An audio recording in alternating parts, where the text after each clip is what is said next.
ஏற்படக்கூடிய துன்பம் ஒவ்வொரு மனிதனுக்கும் தீர்க்க முடியாத துன்பங்கள் துயரங்கள் இருக்கா இல்லையா?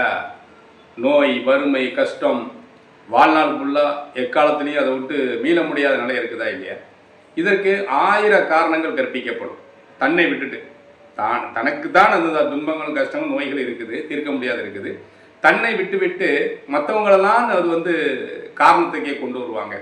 கண்டிப்பாக அப்படி இல்லை. நீங்கள் ஏமாந்ததுக்கு மற்றவங்க காரணம் கிடையாது. நீங்கள் தோத்து விட்டதுக்கு மற்றவங்கெல்லாம் காரணம் கிடையாது. உங்களுக்கு நோய் ஏற்பட்டதுக்கு வேறு யாரும் காரணம் கிடையாது. அதற்கு சாட்சியமாக நீங்கள் தான் இருக்கிறீங்க.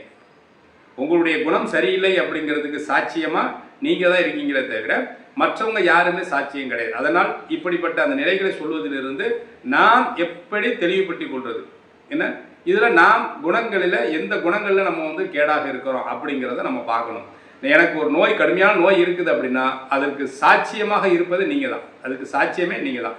அந்த நோய் தான் உங்களுக்கு சாட்சியமாக இருக்கின்றது. உங்களுடைய குணங்கள் சரியில்லை அப்படிங்கிறது சாட்சியமாக இருக்கு.